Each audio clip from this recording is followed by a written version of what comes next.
Baik, assalamualaikum warahmatullahi wabarakatuh. Selamat malam nih hari ini, pada malam hari ini jam 21 sesuai dengan janji kita pada pertemuan dari keperawatan tentang diagnosa keperawatan komunitas.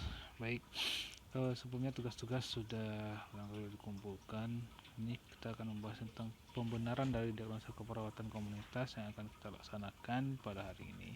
Jadi nanti mahasiswa bisa mengcross-check lagi dari tugas-tugas yang telah dikumpulkan. Nah, jadi kita cek lagi ya nanti bagaimana caranya kita melakukan diagnosa keperawatan dalam komunitas. Oke, pertama-tama ya, dimana diagnosa keperawatan itu dalam berdasarkan pengkajian. Kemarin kita udah membahas tentang pengkajian keperawatan komunitas, dimana tentang CAP kemarin ya, pada video sebelumnya.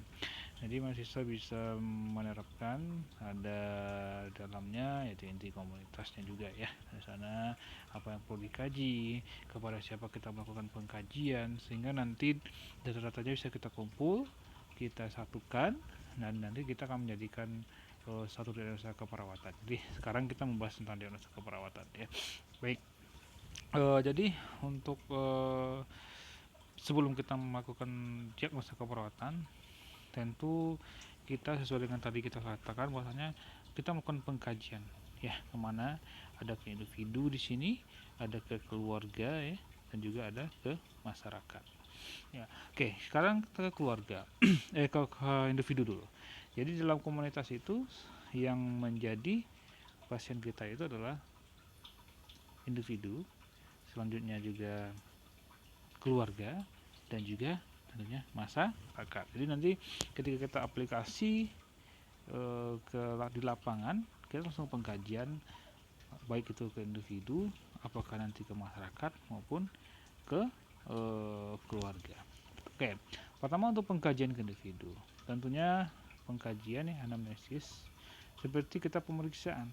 Ya, pemeriksaan apa saja yang kita lakukan ya, hampir sama dengan keperawatan yang lainnya ya. Kita melakukan pemeriksaan riwayat kesehatan mereka bagaimana, contohnya kalau pasiennya dengan masalah kesehatan TB paru misalnya yang ada di masyarakat ya, kita tanyakan pemeriksaannya bagaimana, masalah kesehatannya, sejak kapan dia RKD-nya, sejak kapan dia mengalami TB paru, dan RKS-nya gimana keadaan sekarang di RKS-nya ya, adakah keluarganya juga yang menderita penyakit yang TB mungkin yang akan menularkan ya. Kita pemeriksaan secara langsung ya, setelah observasi ya, langsung ke observasi, langsung kita pemeriksaan dan observasi langsung ke pasien. Apa yang kita observasi keadaan pasien, tentunya bagaimana dengan respirasinya, tentunya bagaimana bentuk tubuhnya. Kalau orang TB biasanya berat badannya bagaimana, kita observasi langsung keadaan pasien yang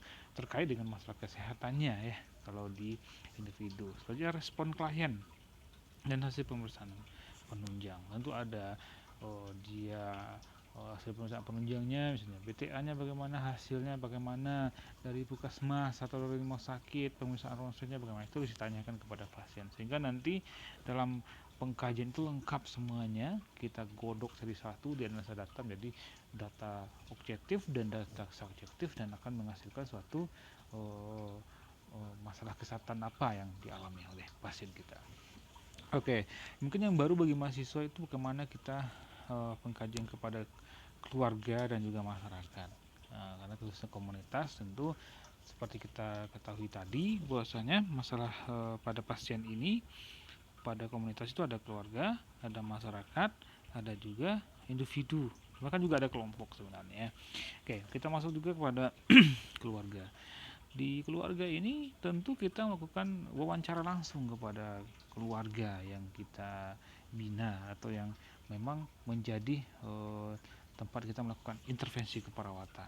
Jadi langsung kita lakukan wawancara langsung kepada anggota keluarga yang ada di keluarga tersebut. Barangkali di dalam keluarga itu ada bapak, ada ibu, ada anak, bahkan ada nenek, ada kakek di dalamnya ya, keluarga besar ya. Nah, nanti di dalam sini kita juga akan melakukan wawancara langsung kepada anggota keluarga. Ya, pemeriksaan fisik langsung juga kepada anggota keluarga yang ada. Semua anggota keluarga kita lakukan pemeriksaan fisik. Nah, dan juga pada eh, observasi lingkungan rumah, ya. Barangkali juga ada teorinya, berapa satu orang berapa sentimeter dalam luasnya suatu rumah, ya. Kalau kita melihat dengan masalah kesehatan, misalnya hipertensi contohnya, keadaan rumahnya bagaimana, adakah licin gak lantainya, penerangannya bagaimana, sirkulasi udaranya bagaimana di dalam rumah. Jadi itu jadi pertimbangan-pertimbangan untuk kesehatan dalam keluarga. Nah, jadi mahasiswa harus, kita semua harus melihat keadaan lingkungan di sekitar keluarga juga, termasuk juga anggota keluarga. Jadi masalahnya apa nanti kita akan bahas nanti pada keluarga, ya. Jadi kita dasar-dasar dulu deh. Yang selanjutnya adalah pada masyarakat. Jadi kita lakukan survei. Kemarin kita ada wawancara pada pertama-tama kita lakukan survei, wawancaranya langsung, wawancara dengan siapa saja wawancaranya, baik itu kepada tokoh masyarakat atau toma, ya, tokoh masyarakat, Pak RT, Pak RW, atau mungkin barangkali Pak Lurah, ya, kalau nanti kita temui data-data selanjutnya, atau petugas kesehatan yang berwenang di daerah sana, dan diskusi kelompok terfokus misalnya kepada kita kumpulkan masyarakat barangkali dengan masalah-masalah kesehatan apa yang mereka alami, ya. Kalau di tiga keperawatan kan cuman kita mengelola suatu RT lah, RW, ya, RW nanti, nah RT juga nanti kita kelola dari sana. Soalnya observasi lingkungan, di lingkungannya ada apa, artinya kalau kita melihat di lingkungan kayak sampahnya bagaimana, perilaku hidup bersihnya bagaimana, yang sesuai dengan apa yang diharapkan pemerintah, program-program pemerintah, ya, di masyarakat, cukup PHBS yang ada di lingkungan masyarakat, buang sampah, ya, dan lainnya. Selanjutnya studi dokumentasi. Nah, dokumentasinya apa aja, ya, seperti misalnya ada kader yang memegang program kesehatan, atau lansia lah yang sering banyak, ya, kesehatan lansia. Di kita melihat berapa jumlah lansia yang mengalami masalah kesehatan hipertensi, mengalami masalah kesehatan rematik, mengalami masalah kesehatan yang lainnya. Nanti bisa langsung kita data ke sana, dan juga nanti ke Pak Lurah misalnya, berapa jumlah penduduk yang ada di kelurahan yang dia pimpin. Selanjutnya berapa jumlah kelahiran dan kematian. Jadi sebagai dan segala macamnya nanti kita langsung itu untuk menegakkan diagnosa, melakukan pengkajian baik itu kepada individu, baik kepada keluarga dan kepada masyarakat. Oke.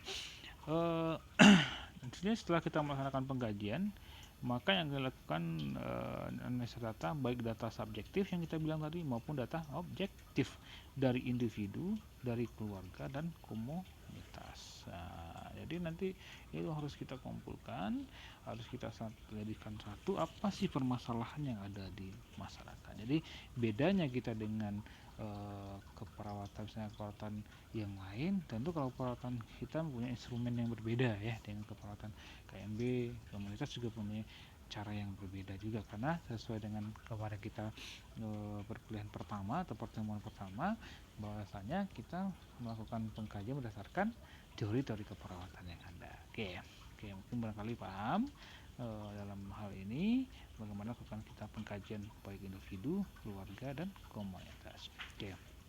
Selanjutnya dalam kita melakukan diagnosa keperawatan yang harus diperhatikan, yang melakukan diagnosa keperawatan itu ada yang sebenarnya aktual, ada yang risiko.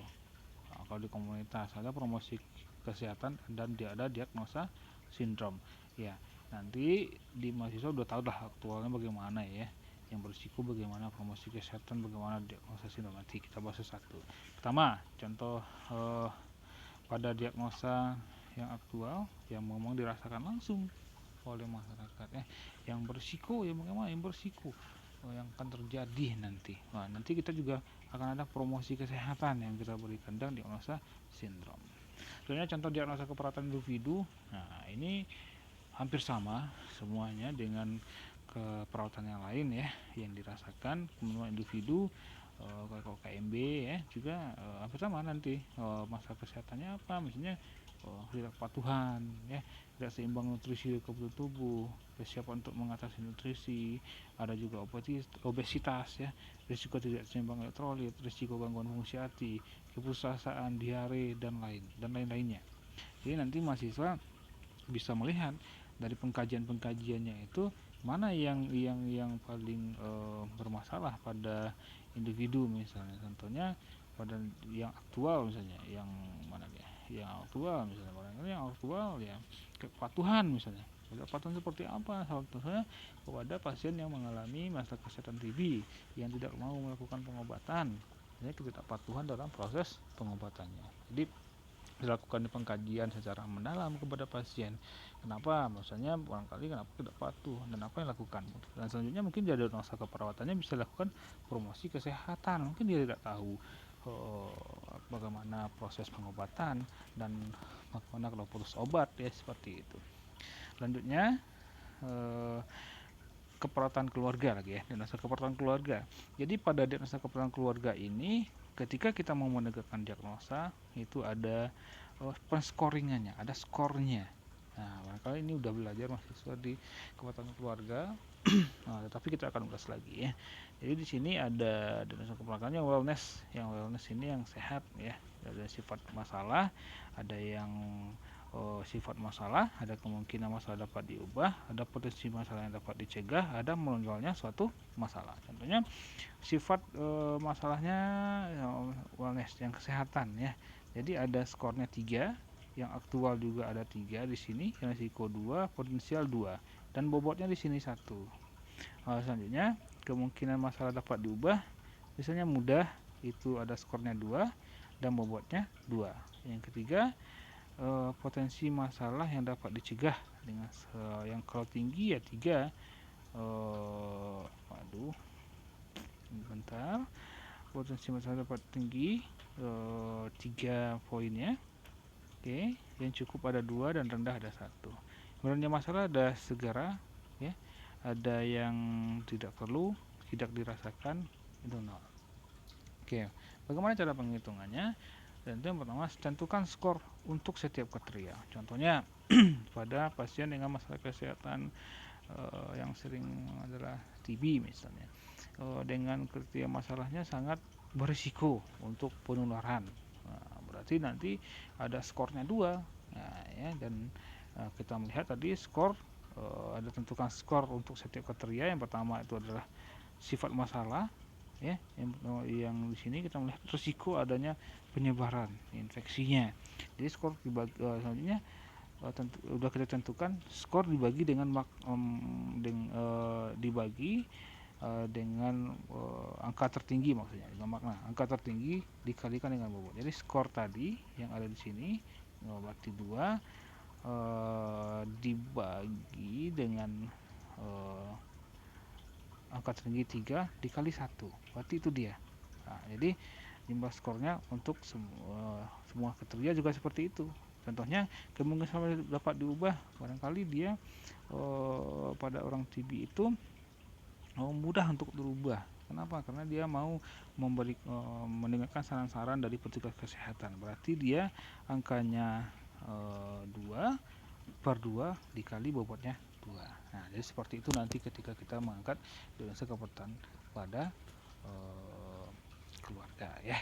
Selanjutnya contoh diagnosa keperawatan keluarga, ya, ketidakefektifan pemeliharaan kesehatan, risiko kesehatan cenderung berisiko, gangguan pemeliharaan rumah, risiko gangguan perlengketan, disfungsi proses keluarga, atau risiko keterlambatan perkembangan. Contoh ketidakefektifan pemeliharaan kesehatan, barangkali pada pasien dengan TB tadi, misalnya dia masih salah satunya untuk makan lah, ya, makan dengan wajan yang sama, itu kan efektif kesehatan. Atau tidak batuk sesuai dengan instruksi, contohnya batuknya tidak menggunakan waktu efektif, ya, dengan melengketkan ujung tangan, kepalan tangan, pengkalengannya kepada mulut, ya, cuman batuk tidak menutup mulut lah istilahnya. Nah, nanti itu kan efektif kesehatan pada keluarga. Oke, selanjutnya diagnosa keperawatan komunitas. Jadi komunitas ini sebenarnya diagnosa keperawatannya tidak menggunakan etiologi. Jadi hasil Munas Ikatan Kepelautan Komunitas 2005 kalau nggak salah, diagnosa kepelautan komunitas tidak memiliki etiologi. Ya, contoh diagnosa kepelautannya gaya hidup monoton, sindrom kelemah lansia dan kesiapan meningkatkan menjamin kesehatan diri dan risiko terjadinya penyakit. Nah, nanti di sini kita untuk menegakkan diagnosa keperawatan, tentu tadi udah kita bilang kalau keperawatan komunitas kita lakukan pengkajian tadi, kita lakukan analisa data. Oke, di sini nanti kalau ada pertanyaan silakan mahasiswa langsung tanya, baik itu dalam e-learning maupun di video ini. Oke, ya, sekian dulu dan assalamualaikum warahmatullahi wabarakatuh.